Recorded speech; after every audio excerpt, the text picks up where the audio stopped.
Welcome back to our channel Noora kitchen. కందిబ్యాళ్ళు పప్పు చేస్తున్నాను. చాలా టేస్టీగా ఉంటుంది, చాలా సింపుల్గా తయారైపోతుంది. ఈ కందిబ్యాళ్ళ పప్పు చాలా అంటే చాలా బాగుంటుంది. తయారీ విధానం చూద్దాం. శుభ్రంగా కందిబ్యాళ్ళు కడుక్కొని ఇలా కుక్కర్లో నీళ్లు వేసి కందిబ్యాళ్ళు వేసుకోవాలి. చింతపండు వేసుకోవాలి.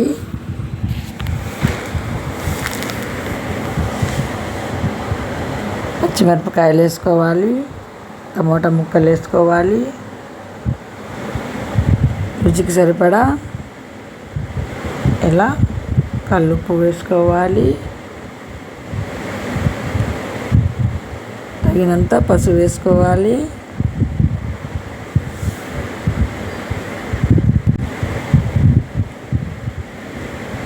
కుక్కర్ మూత పెట్టుకోవాలి.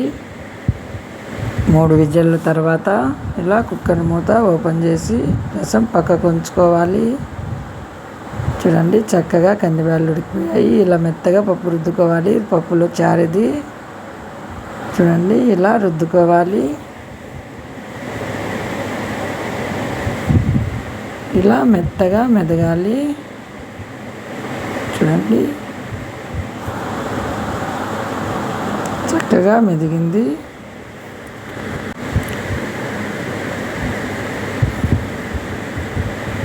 పెనం పెట్టి ఆయిల్ వేసుకోవాలి.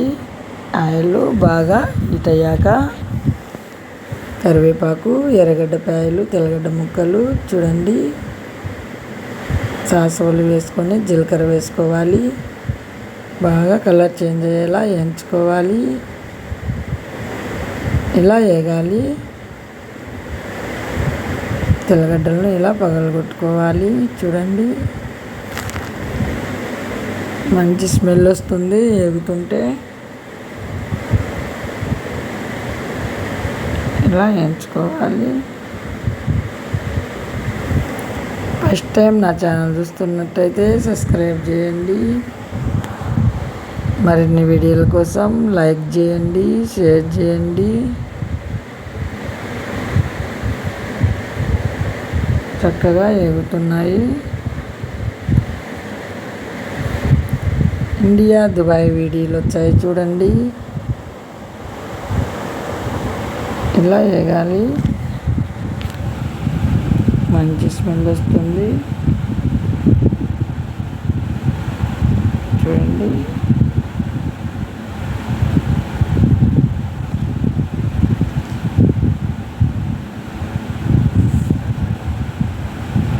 ఫస్ట్ టైం నా ఛానల్ చూస్తున్నట్టయితే సబ్స్క్రైబ్ చేయండి.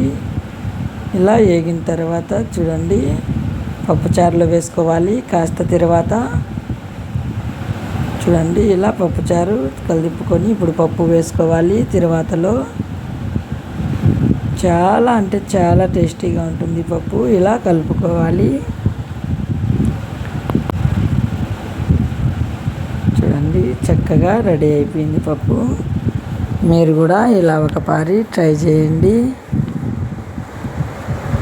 రైస్ లేకైనా, రోటీ లేకైనా, సంగటి లేకైనా చాలా టేస్టీగా ఉంటుంది.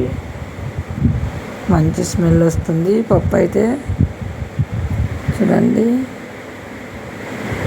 ఇలా ఉండాలి పప్పు. మరీ పలచగా లేకుండా, మరీ చిక్కగా లేకుండా ఇలా చేసుకోవాలి. చూడండి,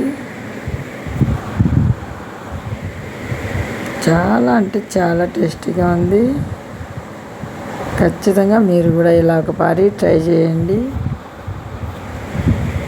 వీడియో నచ్చితే లైక్ చేయండి, షేర్ చేయండి. ఇండియా, దుబాయ్ వీడియోలు వచ్చాయి చూడండి.